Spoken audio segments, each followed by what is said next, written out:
नमस्कार दोस्तों, आप देख रहे हैं प्रधानमंत्री मोदी के चुनावी रणक्षेत्र बनारस में 2024 के लोकसभा चुनाव के परिणाम को लेकर मचे घमासान पर क्लाउन टाइम्स की विशेष कवरेज। मैं क्लाउन टाइम्स के दर्शकों को बताना चाहता हूं कि प्रधानमंत्री मोदी भले ही 1.5 लाख से अधिक मतों से बनारस में चुनाव जीत गए हैं, लेकिन विरोधी पक्ष के लोग ये कह रहे हैं कि ये उनकी नैतिक हार हुई है और इसलिए उन्हें प्रधानमंत्री का पद छोड़ देना चाहिए। बग्गा जी, आप एक व्यापारी नेता हैं, इस तरह की जो मांग उठ रही है इसे आप किस रूप में ले रहे हैं? देखिए, जीत तो जीत है, चाहे ये 100 वोट से हो, 10 वोट से हो, 1000 से हो, लेकिन ये जीत के पीछे, कम वोटों के पीछे कारण होगा जिसकी वजह से ये बात हुई है। तो मैं इस जीत को या जो हार गए उनके हार में खुशी को अदरवाइज नहीं लेता, पर मुझे अपने अंदर मंथन करना पड़ेगा कि आखिर मेरे साथ ऐसा हुआ क्यों।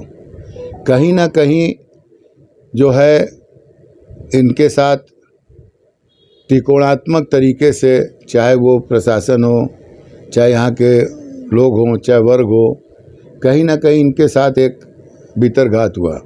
बग्गा जी, सवाल ये है कि जिस शहर में 8 विधायक, 3 मंत्री, 3 MLC, 1 मेयर और हर क्षेत्र में पन्ना प्रमुख और कम से कम सैकड़ों लोग, दिल्ली से लेकर गुजरात तक के लोगों ने यहाँ बाकायदा केंद्रीय कार्यालय बना के मंथन किया और 10 लाख के पार का लक्ष्य दिया। आप पता कहाँ चूक हो गई कि मोदी जी जैसे शख्सियत को 1.5 लाख के मतों से चुनाव जीतना पड़ा? मेरा कहना है कि जिस समय मेयर का चुनाव हुआ और वो 1 लाख, 1.25 लाख वोट से जीते, तो उसी समय पार्टी को अलर्ट हो जाना चाहिए था और इस बार की रणनीति इनकी उसी हिसाब से बननी चाहिए थी। तो अगर वो नहीं बनी और प्रधानमंत्री जी को आज इतने कम वोटों से जीतना पड़ा, तो इसके पीछे कहीं ना कहीं आपसी खींचातानी हो, चाहे प्रशासन की गलती हो, चाहे जनता के बीच में दिक्कतें आई हों, लेकिन आज आप एक बात को जान लीजिए कि इनको जितने वोट पड़े हैं, यह ज़्यादातर वोट RSS के और व्यापारियों के ही पड़े हैं। एक वर्ग के वोट इनको नहीं मिले, जबकि आज उस वर्ग के सैकड़ों लोग उत्तर प्रदेश के अंदर पद ले लेके घूम रहे हैं। किस वर्ग के लोग? सीधा क्लियर बोलिए ना। ये देखिए, सारी चीज़ों को शासन के समझने की बात है और ये चीज़ों को देखना पड़ेगा कि ये हार, ये कम वोटों से ऐसा क्यों हुआ। आखिर इतना मोदी जी ने विकास किया, योगी जी ने विकास किया, सड़कें बनवा दी, पुल बनवा दिए, वंदे भारत चलवा दी, 370 हटा दिया, अनाज बांटा, क्या नहीं किया। भगवान राम को ले आए, राम राज्य हो गया, कॉरिडोर बन गया। इन सब के बावजूद अगर इस तरह की बात हुई है तो इसका विशेष कारण जानना पड़ेगा। और इसमें सबसे बड़ी बात है कि लोअर क्लास और अपर क्लास तो तब भी ठीक रहा, लेकिन मिडिल क्लास जो लगता है नाराज़ था। व्यापारियों ने पूरी तरह से इस वोट में साझेदारी की, जबकि व्यापारी महंगाई भी झेल रहा था, भ्रष्टाचार को भी झेल रहा था, GST भी कम नहीं हुई उसको भी झेल रहा था, दुकानें टूट जा रही थी, मकान टूट जा रहे थे, गोमती टूट जा रही थी, ठेले पटरी वालों को तोड़ दिया जा रहा था। हर आदमी इस सब चीज़ों से परेशान था, पर उसके बाद भी उन्होंने वोट दिया क्योंकि उनको मोदी जी और योगी जी पर भरोसा था, भरोसा है और भरोसा रहेगा। बग्गा जी, आप जैसे व्यापारी नेता को पिछले 10 साल के कार्यकाल में, मोदी जी का कार्यकाल हो जाए चाहे 7 साल का योगी जी का कार्यकाल हो, कभी भी आपको अब व्यापारियों के हित में कभी मिलने नहीं दिया गया। इससे आप किस रूप में लेते हैं? इतने बड़े मंत्री नेता यहाँ बनारस में हैं, तमाम लोग, अब जो लोग मोदी जी से मिले हैं उनकी फहरिस्त देख लीजिए, तो कहीं आपको लगता नहीं कि इस ढंग की स्थिति जो है ये किसकी देन है जो व्यापारी नहीं मिल पाते इतने बड़े नेता से? मैं तो आपसे बोल रहा हूँ कि ये तानाशाही है। आज आप सोच लीजिए, मैं जनसंघ के समय से हूँ और सरकार 2014 से है। मैं 1 सेकंड के लिए एक बार मिला हूँ, वो भी मुझे जल्दी उठा दिया गया। और कई बार हम लोगों ने सम्मेलन की मांग की, मिलने की मांग की, यहाँ के लोगों ने मिलने नहीं दिया, चाहे वो प्रशासन के लोग हो चाहे स्थानीय हो। और इसके पीछे मात्र एक कारण था, उनके मन में ये डर भय था कि बग्गा जी मिलेंगे तो ये व्यापारियों को क्या दिक्कतें हैं, क्या पीड़ा है, क्या शासन से पीड़ा है, यह चीज़ें हमारे मुखिया को पता लग जाएंगी। तो मुझे उससे कोई दिक्कत नहीं रही। मैं पार्टी के लिए समर्पित था, समर्पित हूँ, और मैंने व्यापारियों के लिए सड़क पर उतर के हर लड़ाई को लड़ा और अपनी बातों को किया। पर अगर इनकी तानाशाही थी और इन्होंने किसकी तानाशाही? यहाँ के किन नेताओं की तानाशाही? किस मंत्री की तानाशाही? किस विधायक की तानाशाही? पहला सवाल तो ये। दूसरा सवाल ये है कि आप भी मतदाता जागरूकता अभियान चलाए, आप केंद्रीय मंत्री के साथ यहाँ बैठक किए, आपका इतना बड़ा जुलूस निकला, राजस्थान के विधायक आए तो उनके साथ भी आपने बढ़ चढ़ कर हिस्सा लिया। इतने समर्पित व्यापारी नेता को कोई भी भाजपा का जो संगठन का हो आदमी कभी आपसे कोई मीटिंग किया क्या? नहीं, मेरे साथ किसी ने मीटिंग नहीं किया। मैं उन लोगों को बुला के अपने व्यापार मंडल में सम्मानित करता हूं, उनके साथ अपनी समस्याएं रखता हूं, अपनी बातें रखता हूं, पर मुझे उस तरह का कोई गुरेज नहीं रहा, क्योंकि मैं पार्टी का सिपाही हूं, पार्टी के लिए हूं और मेरे साथ जनता है। जनता का मैं कार्य करता हूं, समाज की सेवा करता हूं। मुझे इस बात से कोई फ़र्क नहीं पड़ता था, क्योंकि मुझे जनता चाहती थी। पर सरकार को सोचना पड़ेगा कि मैंने जो गलतियां की है, चाहे जिस वजह से भी, किराए बढ़ा देना, लोगों की दुकान तोड़ देना, उनको स्थापित न करना, मुआवजा न मिलना, लोगों के मकान तोड़ देना, उसके बाद सही लोगों को योजनाओं का लाभ न मिलना और आयुष्मान कार्ड का लाभ सबको न मिलना। आयुष्मान कार्ड में तरह तरह की परेशानियां थी, जिसकी शिकायत के बाद भी अधिकारियों ने उस पर कोई कार्रवाई नहीं की। तो क्या यहाँ के जितने नेता हैं, जितने मंत्री हैं, इनका कोई वजूद नहीं है, प्रशासन में कोई दबाव नहीं है, या कोई और बात? दूसरा सवाल ये है कि मोदी जी, योगी जैसा हिंदू हृदय सम्राट होने के बाद भी फैजाबाद की सीट हार जाना, योगी जी के खिलाफ बयान आता अरविंद केजरीवाल का, उस पर कोई प्रतिक्रिया न देना, जहाँ तक मीडिया की खबरें आ रही कि योगी जी के वर्ग से जुड़े क्षत्रिय समाज के लोग भी इनसे बिदक गए थे, कहीं भी डैमेज कंट्रोल नहीं किया गया, इन सब बातों का कितना असर पड़ा? देखिए, सब बातों का मेरे पास एक ही जवाब है कि माननीय प्रधानमंत्री जी या माननीय मुख्यमंत्री जी के पास सही चीज़ें नहीं पहुंच पा रही थी कि डैमेज कंट्रोल कहां कहां हो रहा है। उस डैमेज कंट्रोल को लोग छिपा देते थे। आप उदाहरण के तौर पे देखिए, कचहरी में वकीलों के बीच मुख्यमंत्री जी गए, जैसा मुझे पता लगा कि पर्दा लगा दिया गया, सांसद जी गए, तो लोगों ने कहा कि जब मैं अपने सांसद को देख नहीं सकता हूं तो फिर मेरा क्या फ़ायदा। लोगों ने पर्दे फाड़ दिए।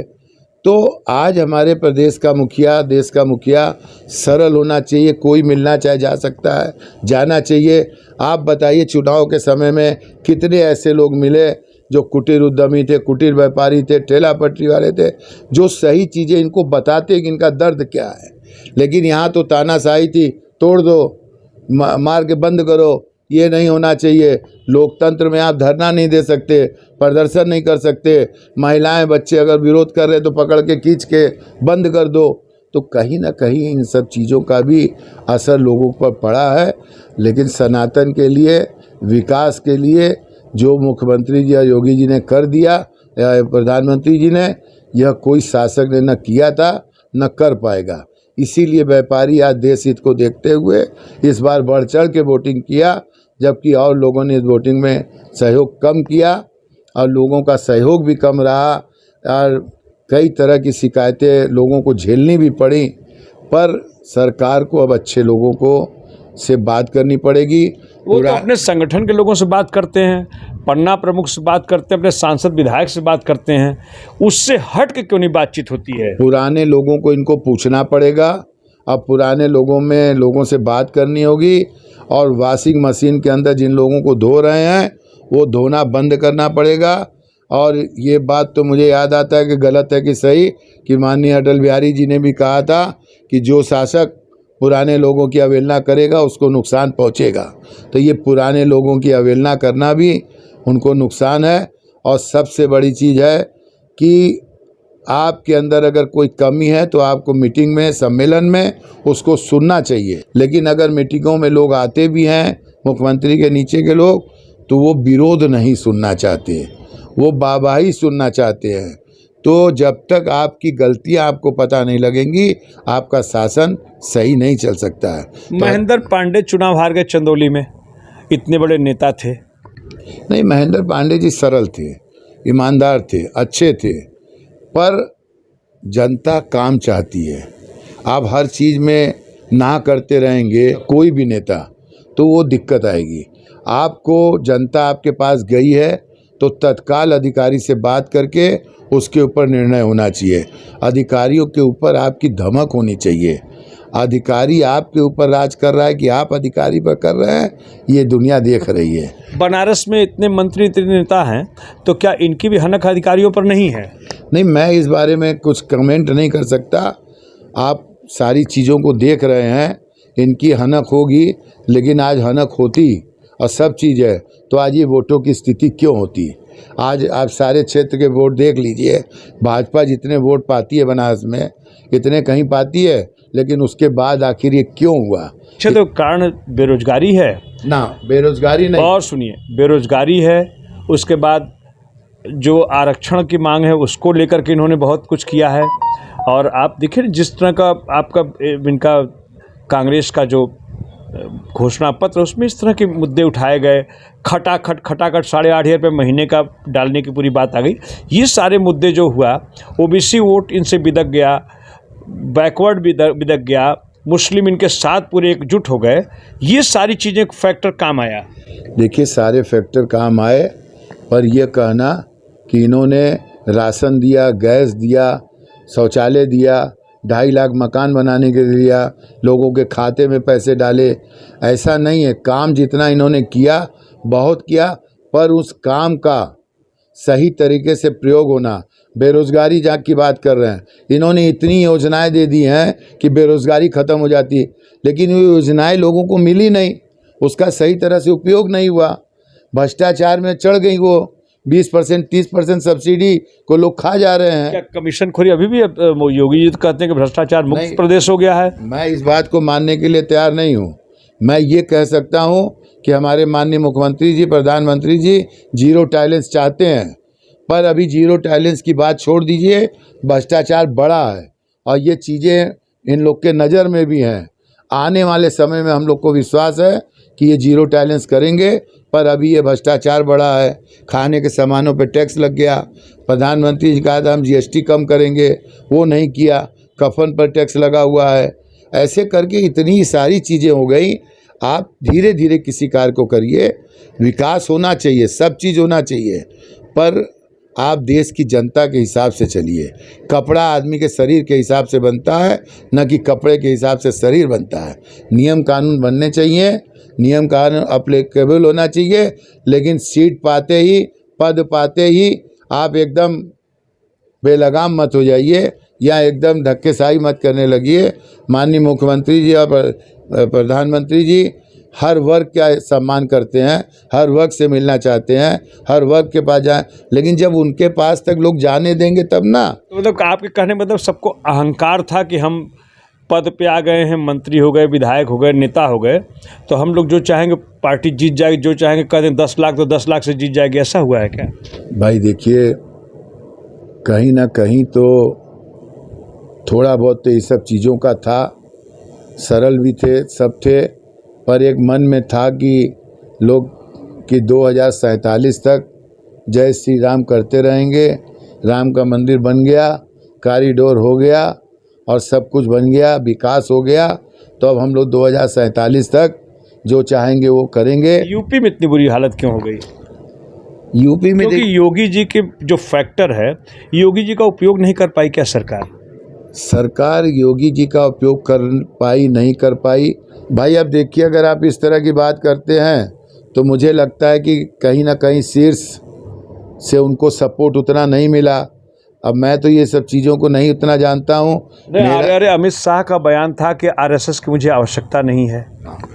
अब बताइए, जिस आरएसएस के बदौलत भाजपा बनी अब भाजपा आज इस जगह पहुंची, आरएसएस के 2 करोड़ वोट हैं, तो उस आरएसएस की आपको ज़रूरत नहीं है। तो ये बात अपने समझ में नहीं आती है। इन सब चीज़ों पर ध्यान देना चाहिए, पर सरकार मोदी की रहे, यह हर आदमी को सोचना चाहिए, क्योंकि 70 साल में जो काम नहीं हुआ ये इन्होंने करके दिखाया। और सम्मान दिया, महिलाओं को सुरक्षा दी, अपराध ख़त्म किया, पर जो दिक्कतें हैं उसको दूर करें। और मैं चाहता हूं कि ये दिक्कतों को दूर करेंगे तो सरकार के साथ जैसे लोग पहले थे वो रहेंगे। ये रहे वाराणसी व्यापार मंडल के अध्यक्ष अजीत सिंह बग्गा, जिन्होंने प्रधानमंत्री मोदी की 1.5 लाख की जीत को कमतर बताया और कहा कि ये जीत जो है ये किसी भी मायने में उनके सम्मान के अनुकूल नहीं, फिर भी जीतना तो तय था और उन्होंने जीत दर्ज किया है।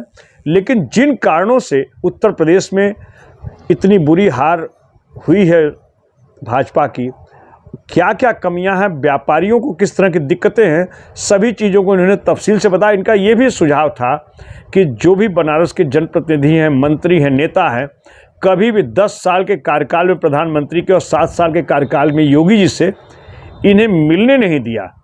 यह भी बड़ा कारण कि व्यापारी अगर कमियों को बताएगी तो सरकार उसको दूर करेगा, लेकिन कभी भी ऐसे व्यापारी नेताओं को नहीं मिलने देना, यह भी कहीं न कहीं से एक बड़ा सवाल खड़ा करता है। बग्गा जी, क्लाउन टाइम्स से बातचीत करने के लिए आपका बहुत बहुत धन्यवाद। धन्यवाद क्राउन टाइम्स को कि आपने मेरा इंटरव्यू लिया, इसके हम आभारी हैं आपके। क्लाउन टाइम्स यूट्यूब चैनल की खबरों को आगे भी देखने के लिए चैनल को लाइक करें, सब्सक्राइब करें, बेल आइकन को प्रेस जरूर करें। क्लाउन टाइम्स की खबरों को फेसबुक पेज पर देखने के लिए पेज को लाइक जरूर करें।